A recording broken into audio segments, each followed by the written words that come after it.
là, on a notre structure générale. Donc là, ce serait bien de passer au contemporain, oui. cas contemporain, exactement. Très rapidement, il semble qu'il y a une espèce de petite éclipse de la révolution conservatrice du fait de 1945 et du fait de la défaite de l'Axe en la Seconde Guerre mondiale. Donc, quand est-ce que ça réapparaît? Dans quelles conditions est-ce que ça réapparaît? Il me semble que c'est, d'une certaine façon, à l'ombre du monde unipolaire de l'après-guerre froide que soudain, il y a une espèce de réémergence de la révolution conservatrice. Donc, allons-y vers les avatars et les retours de ce modèle dans le monde contemporain. Alors, quand on travaille sur la chose, on est quand même frappé par la naïveté ou la cécité ou la démission peut-être dont nous avons fait preuve au lendemain de la Seconde Guerre mondiale. Parce qu'en réalité, on n'est pas franchement sorti de la révolution conservatrice. Et même, on n'est pas forcément sorti du national-socialisme ou du fascisme dans le cas de l'Allemagne et dans le cas de l'Italie. Il y a eu quand même un recyclage énorme des élites national-socialistes et fascistes dans les deux pays. Le directeur ou le chef de cabinet, je ne sais plus comment on l'appellerait, d'Adenauer était quand même un nazi, et pas du petit fretin. Bon, Maurice Papon, en France, a fait la carrière que l'on connaît. Il y a d'autres noms. Donc il y a eu un formidable recyclage auquel les Américains ont largement contribué, notamment en récupérant tous les ingénieurs qui avaient fait merveille dans les missiles, etc. Donc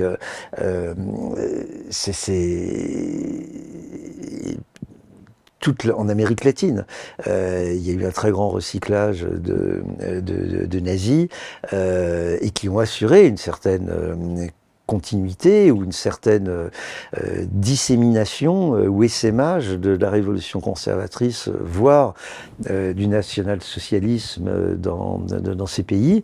Rappelons que le tout nouveau président de la République chilien a quand même des antécédents nazis tout à fait avérés. Alors, il n'est peut-être pas responsable des turpitudes de son père, mais tout semblerait à donner qu'il en a au moins retenu et assumé certaines leçons. Donc là, il y a des... Et puis alors là, excusez-moi, j'ai tombé dans le politiquement très incorrect, mais vous connaissez ces pages pas provocantes, parce qu'il ne s'agit pas de faire de la provocation, mais d'une lucidité impitoyable de la part de quelqu'un qui sait de quoi il parle, et qui le vit dans sa chair. C'est Victor Klemperer, quand il renvoie dos à dos le national-socialisme et le sionisme. Bon. Et avec une très très grande lucidité du point de vue de la sociologie historique et comparée du politique, parce qu'il comprend très bien que la matrice événementielle, la matrice idéologique est la même. Bon. D'une certaine manière, l'État d'Israël, y compris le sionisme de Ben Gourion, est quand même l'héritier du courant droitier du sionisme de l'entre-deux-guerres, hein, qui finalement donnera le Likoud ultérieurement. Enfin, Begin est quand même responsable de l'Irgun. Bon, aujourd'hui, on dirait que c'est un terroriste. Bon. Donc, d'une certaine manière, cette continuité de la révolution conservatrice entre les deux guerres, qui a sa dimension sioniste, son expression sioniste, on la retrouve en Israël, et avec une très très grande continuité du personnel politique et du personnel idéologique. Hein. Et alors, soyons précis, puisqu'aujourd'hui le sujet est devenu très polémique, parce qu'en grande partie il est traité de manière anhistorique et par des gens qui n'ont pas beaucoup lu. C'est que il y a une bonne part du judaïsme qui a été antisioniste, et notamment tout le courant du Bund, qui était révolutionnaire, mais pas conservateur, qui était révolutionnaire, internationaliste, qui a participé à la révolution russe, qui était de culture yiddish, et qui s'est violemment, idéologiquement opposé au sionisme stato-national à la Herzl, qui lui était qui pratiquait l'hébreu, dans la langue politique était l'hébreu, et ce conflit entre yiddishophones et hébrophones était très violent. Par exemple, pendant la Seconde Guerre mondiale, dans le congrès du Parti travailliste, une rescapée du ghetto de Varsovie ou de la Pologne occupée par les nazis arrive au congrès pour apporter son témoignage et donc raconte de tout ce qu'elle a vu en Pologne, les gens sont en pleurs, bouleversés, etc. Et Ben Gourion reprend la parole en disant en quelque sorte camarade, ce que tu nous as raconté est terrible, mais tu nous l'as raconté dans une langue étrangère, parce qu'elle parlait yiddish. Il y a vraiment une très très grande complexité, et ça c'est assez intéressant parce qu'on voit le cheminement de la révolution conservatrice. Mais admettons qu'il y ait eu une éclipse, mais alors vraiment au sens propre du terme, admettons qu'il y ait eu une éclipse de cette veine de la révolution conservatrice, voire de ces expressions paroxystiques du fascisme ou du national-socialisme. Faut-il dater le retour du soleil à la chute de l'Empire soviétique, par exemple, et au triomphe du néolibéralisme? C'est possible. Moi, en tout cas, ce qui me frappe, c'est que dès les années... peut-être dès les années 1970, en tout cas dès les années 1980, on voit commencer à s'imposer une conscience identitaire comme conscience politique hégémonique, et qui prend le pas sur, on pourrait dire, une conscience politique ou une conscience sociale. C'est-à-dire que, par exemple, les travailleurs immigrés cessent à un moment donné d'être travailleurs et ils ne sont plus que des immigrés. Et la question de l'immigration prend le pas sur la question sociale, par exemple dans une bonne part de l'Europe occidentale et en tout cas en France. Et on voit très bien comment à partir des années 1970 se mettent en place, on dirait aujourd'hui, les éléments de langage, mais également les acteurs. Donc par exemple, la nouvelle droite en France dans les années 1970, la création du GRES, la publication d'un ouvrage que tout le monde a oublié, de Georges Suffer, sur les chercheurs en chaise longue, qui d'une certaine manière pose les fondements de ce qui deviendra l'anti-wokisme dans les années de 2020, etc., etc. Donc il y a la mise en place de toute une série de thématiques, évidemment la prohibition anti-migratoire, etc., etc. Et je pense que l'élément effectivement qui va peut-être précipiter les choses, c'est la généralisation et finalement l'échec économique, ou peut-être l'apothéose économique, mais qui se traduit quand même par un échec social monstrueux du néolibéralisme, et qui va nourrir son propre répertoire de ressentiment. Donc le ressentiment à l'encontre, évidemment, l'idiot utile, c'est plus entièrement le juif, encore que on voit bien qu'on peut cumuler les deux, notamment quand on écoute les propos de certains candidats aux élections du Rassemblement national. Donc on peut être à la fois anti-juif et anti-immigré, même si aujourd'hui on a un nouvel assemblage ou une nouvelle composition entre un pro-sionisme avéré et un anti-immigrationnisme déclaré. Mais bon, et donc on voit que les conséquences sociales du néolibéralisme et des apories de la conscience identitaire vont nourrir toute une série de ressentiments qui seront le carburant de la nouvelle vague de révolution conservatrice. Alors dans le cas de la France, ce qui est intéressant, c'est que on va dire le ressentiment à l'encontre des des immigrés, bien entendu. Pourquoi pas dans d'autres fractions le ressentiment à l'encontre des Juifs qui tuent les Palestiniens, bon, ce qui peut être une forme de circulation comme ça souterraine.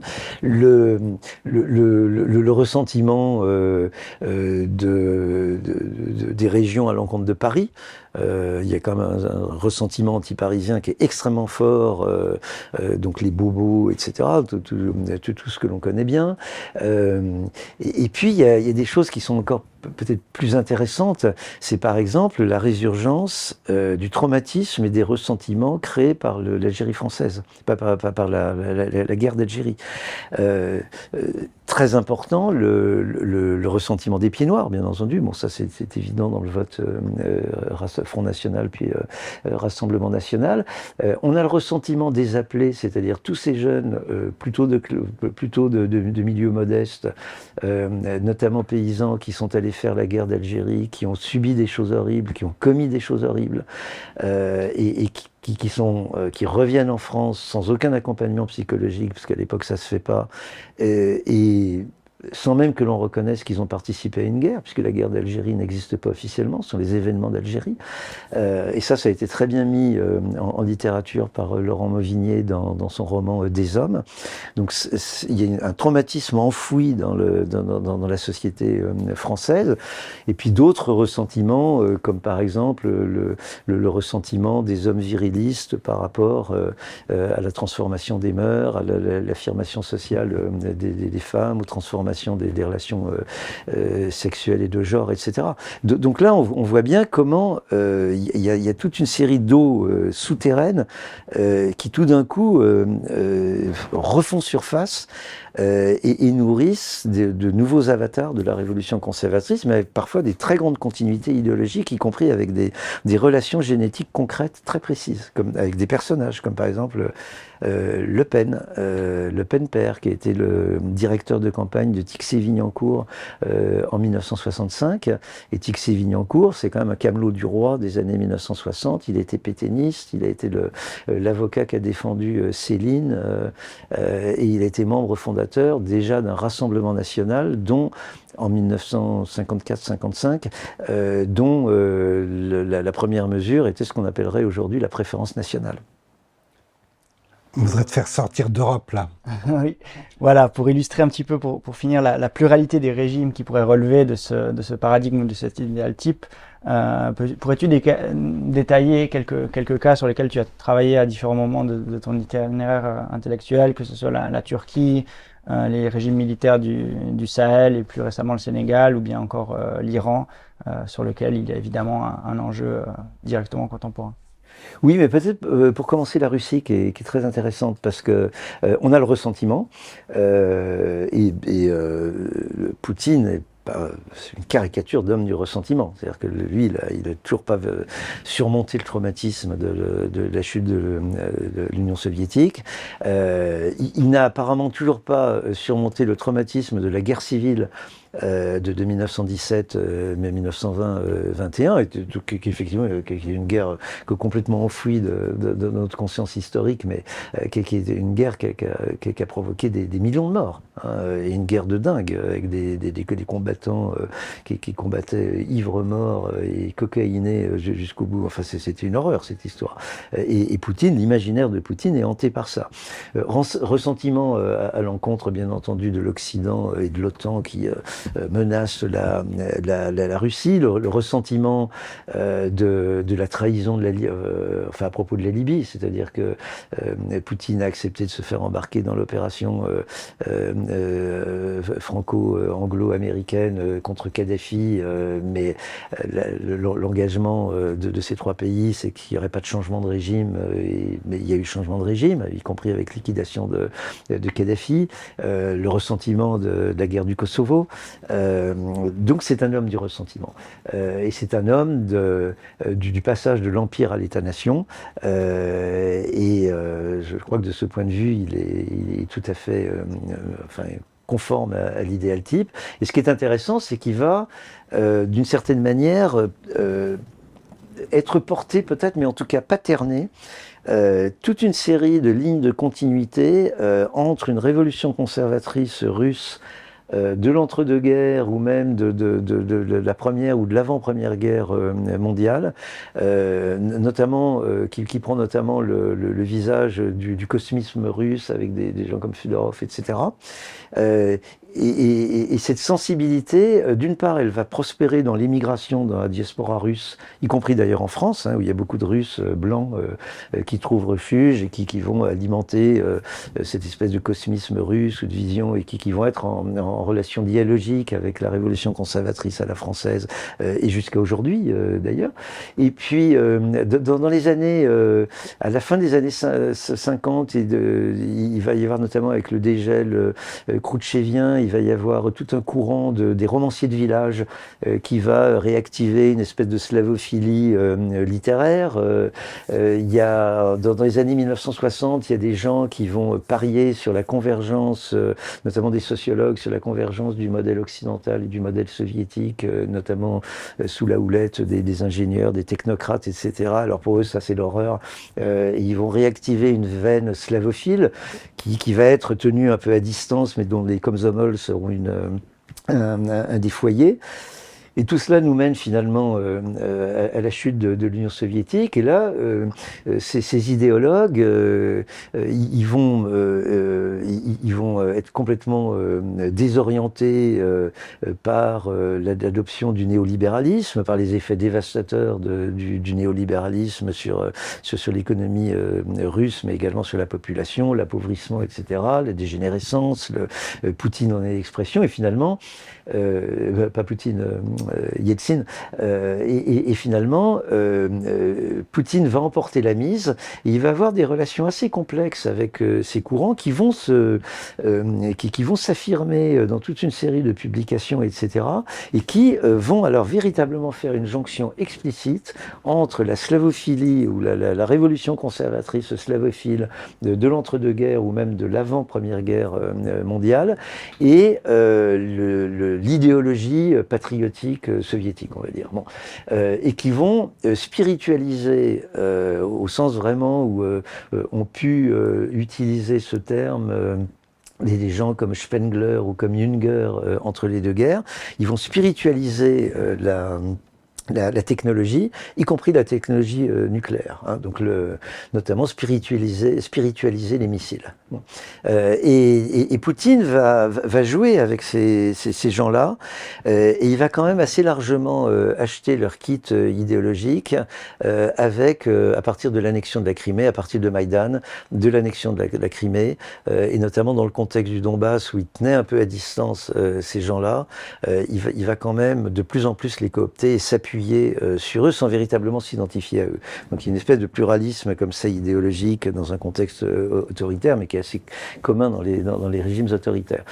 Et là, donc, on a un bel exemple de révolution conservatrice. Les valeurs, alors évidemment l'alliance avec Kirill, avec l'Église orthodoxe. Alors là, ce travail famille-patrie à fond la caisse, si je puis dire. Et tout ça avec l'onction ou avec la cerise sur le gâteau de la technologie et notamment des missiles, ce qu'il y a de plus raffiné, etc.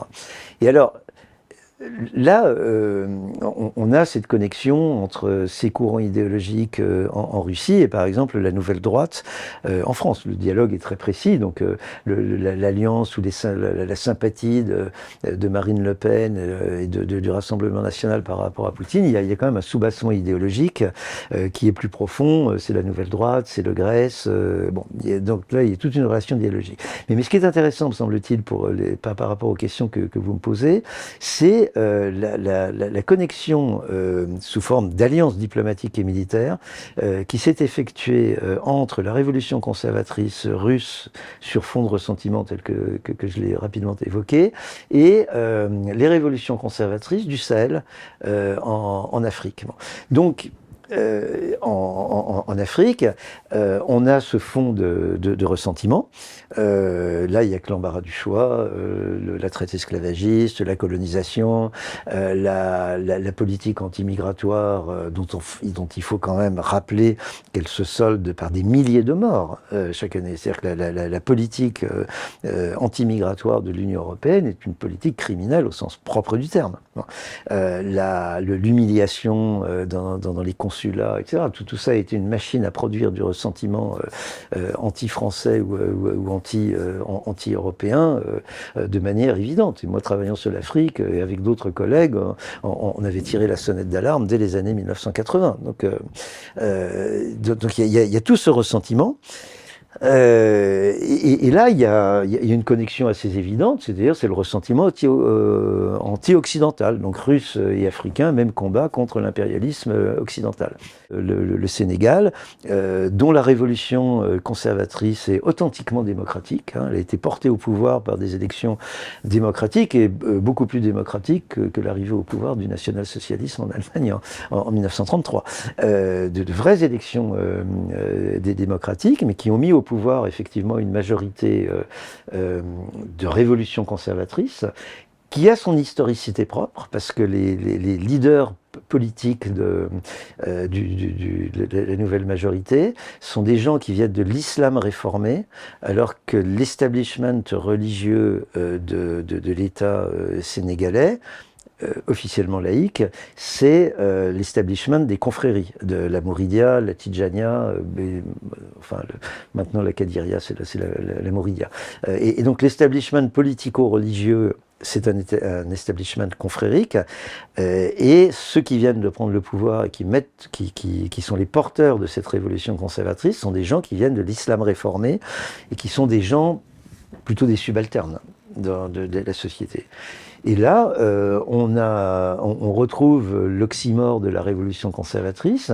Leurs porte-voix idéologiques, ce sont des rappeurs, ce sont des gens qui sont complètement à l'aise dans les réseaux sociaux, etc., qui sont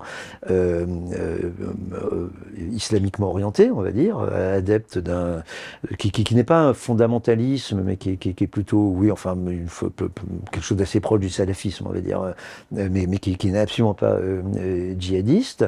Ce sont des gens qui sont homophobes, ce sont des gens qui ne sont pas particulièrement féministes, c'est un euphémisme, et ce sont eux qui sont au pouvoir. Donc il y a une historicité propre de la révolution conservatrice qui est susceptible d'être connectée à d'autres révolutions conservatrices sur le mode de l'échange de services, en quelque sorte, de l'alliance diplomatique, militaire, etc.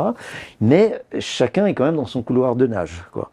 Et puis, il y a des connexions qu'on n'a plus pas voulu voir, parce que pour nous, naturellement, quand on pense à l'Union soviétique, on ricane, etc. On a fait un chaos debout.